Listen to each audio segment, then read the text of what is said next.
This video is to show you how to remove the rear drum and brake shoes on a 2003 to 2008 Toyota Matrix. Tools you will need for this is 2 jack stands, car jack. I use a long pole with a ratchet to remove the tires with the size 21mm. You'll need a half socket, 2 bolts size 5/16 with a half socket for that, flat screwdriver, locking pliers, and channel locks. Before you get started, you want to make sure you remove the emergency brakes and start loosening up these bolts so you can start taking off the tire.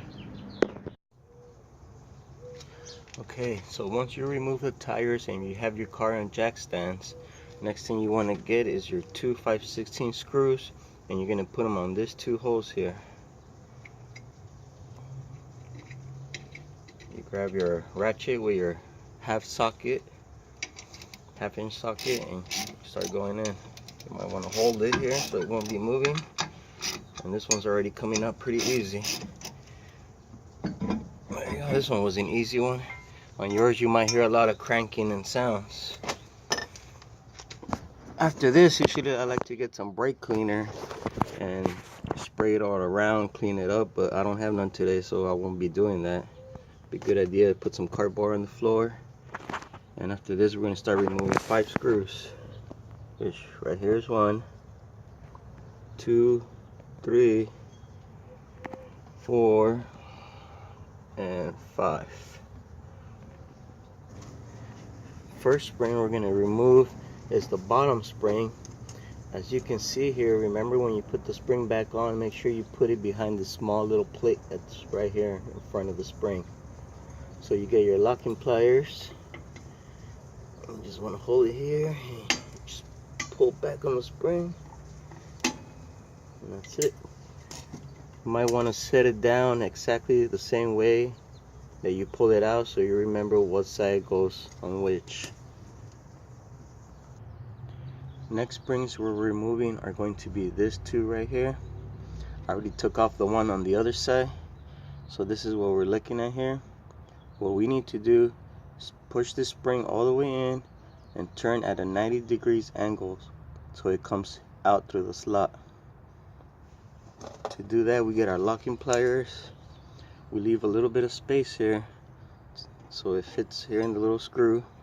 We put our hand behind it so it doesn't push in. And we push in, we turn. And there's one. And you just do the same for the other side. Next spring we're removing is this long top one right here with 2 coils. Long coil, small coil. One thing to note, the other side of the car has this spring facing the opposite way. That's because the small coil always has to be facing the rear. So that's one thing to remember when you put the spring back on. So you get your locking pliers. Also, when you take the spring off, there's going to be a metal piece that's going to come off with it right here. And make sure you keep it together. Our locking pliers. Pull back.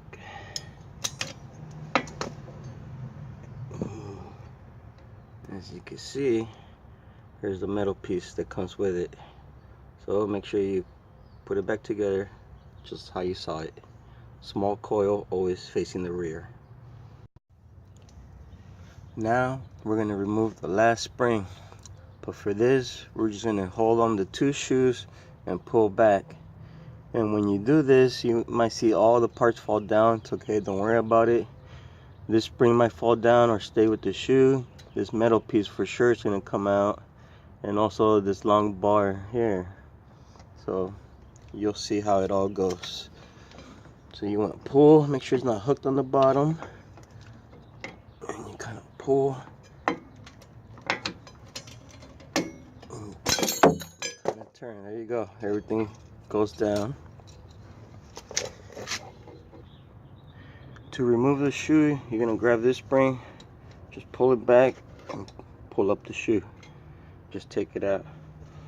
Also, this piece that fell out here, you can see when your shoe is wearing out, it turns and it opens it opens up here. That's why you see it open all the way. But when you get new shoes, you have to twist it and close it all the way in, or else your new shoes are not going to fit with your drum.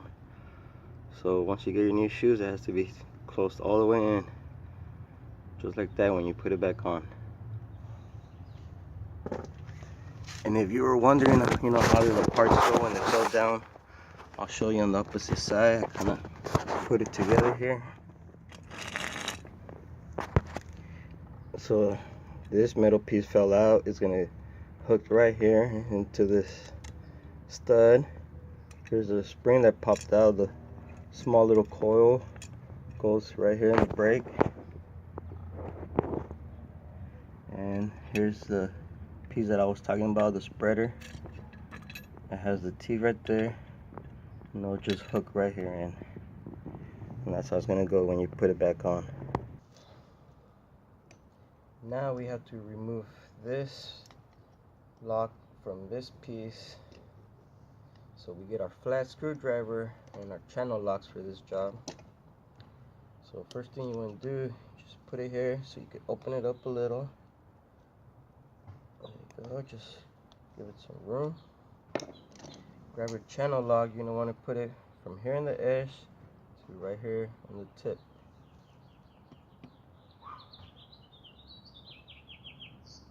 Squeeze. As you can see, it popped out. Now there's some space there. Get your flat screwdriver and just start pulling it out. There you go. Is that easy? Get your new shoes at AutoZone, free replacement. One last thing before you start putting everything back together. Alright, when you get your new brakes, it might not come with this stud, so you might have to take this off. You just turn it around, hit it with a hammer there, and it should pop out. This is the right side of the car. So you guys saw me take off. That's the left side of the car. And also your drum, you could take this to an auto shop, get it turned, $10–15, put it back on like it's brand new. But you need to measure this first, and if it exceeds the max diameter, which on this car, as you can see, it's already on the drum, 229.6 millimeters. So you will have to measure the diameter right in the middle, and if it's more than that, you just have no choice but to buy new drums. If it's under, just go to your local auto shop for $10 and they'll turn them and you can put them back on.